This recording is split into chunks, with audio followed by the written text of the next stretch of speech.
짧게. 네, 비례대표 문제가 불거져서 양형자 원내대표께서 탈당을 한다는 보도가 있었는데 네.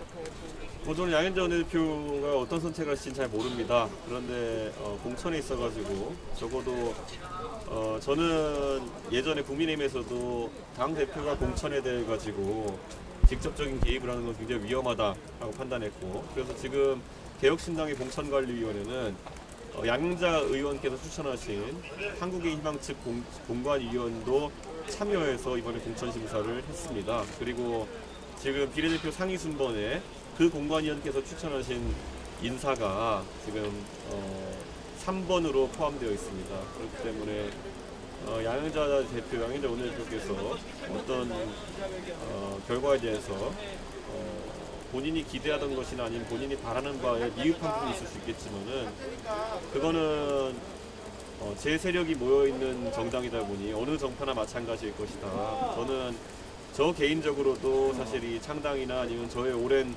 고된 정치 행보 속에서 같이 했던 인물들이 이번에 비례대표 공천에서 배제되는 그런 상황을 겪었지만은 그걸 하나하나 조정해 나가다 보면은 그 분란이 있을 수 있고 또 그리고 조정이 불가능한 상황도 있기 때문에 저희가 김종인 위원장을 모시고 김종인 위원장의 권위에 신뢰를 보내면서 공관위 운영을 했기 때문에 그 정신을 따르고자 합니다.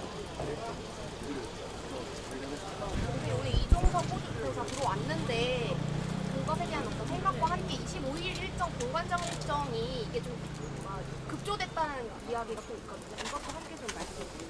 저는 이종석 전 장관의 도피 행각에 대해 가지고 정말 많은 사람들이 이종석 전 장관에 대해서 개인적으로 실망하고 또 그런 기획을 했던 이 정권에 대해서 실망하고 있다 이런 생각을 합니다. 지금 공관장 회의에 온다는 것 자체가 급히 출국할 이유가 없었다는 것을 방증하는 것이 아니냐 이렇게 생각하는 것이고, 저는 적어도 박정훈 대령과 제가 공유하고 있는 생각은 사실 임기 3년이 남은 권력자에게 찍혀서 그것에 개인이 얼마나 어려운 저항을 하는지를 같이 느껴온 사람들이기 때문에 어느 정도의 공감대가 있다라고 생각하고요. 저는 박정훈 대령의 이런 억울한 수사와 재판에 대해 가지고 개혁신당 차원에서는 항상 미안한 마음과 더불어 어떻게든 돕겠다는 마음을 갖고 있다라는 이야기를 드리겠습니다. 그리고 무엇보다 이종석 전 장관이 이제 귀국했는데 저는 사실 누가 봐도 총선이라는 일정에 맞춰가지고 또 귀국 일정을 잡은 것이기 때문에 매우 정치적인 행동이고, 저는 윤석열 대통령이 여러 가지 실정 이후에 잠시 여당 지지율이 살아나는 것 같은 착시 속에서 오만방자하게 행동하다가 또 총선을 앞두고 잠시 움츠러드는 모습을 보이는 상황이 아닌가 생각합니다. 그런데 우리 국민들이 이제 익숙하시지 않습니까? 조금만 살만하면은 저렇게 국민을 무시하는 행동을 하고, 저는 박정훈 대령에게 적용한 제목이 항명죄라는 것을 믿기가 어렵습니다. 박정훈 대령은 국민이 바라는 방향으로 복무했을 뿐이고, 오히려 지금 대통령께서는 대통령에게 권력을 위임해준 국민의 생각에 반하는 그런 정치를 하고 계십니다. 그래서 오히려 대통령께서 국민들에게 항명하고 있는 것이다 이렇게 지적하겠습니다. 네, 질문.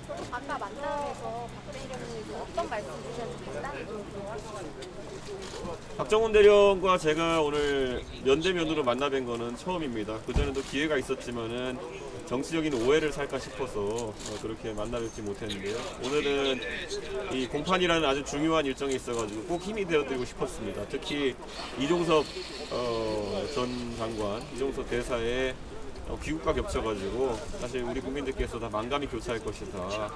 재판을 받고 책임을 져야 될 사람은 공안 귀빈실로 빠져나가고, 반대로 왜 지금 최상병의 억울함을 풀기 위해서 열심히 일해야 될 사람은 군사법원의 좁은 입구로 저렇게 들어가면서 재판에 임해야 되는지, 사실 저는 박정훈 대령에게 무한한 응원을 보내고, 그리고 또 앞으로도 그 행보에 있어가지고 보탬일 수 있게 하겠다고 말씀드렸습니다.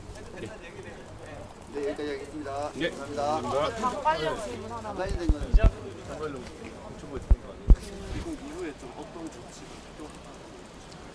저는 이미 호주의 언론에서도 이종섭 대사에 관한 건을 보도를 하고 있고, 그리고 무엇보다도 이종섭 대사가 지금 호주 대사직을 정상적으로 수행할 수 있을지 저는 의문입니다. 그렇기 때문에 이종섭 대사가 본인의 결단도 필요하다 이런 생각이고, 그 결단이 늦어지면은 인사권자인 대통령께서 전격적인 판단을 해야 된다 이렇게 생각합니다.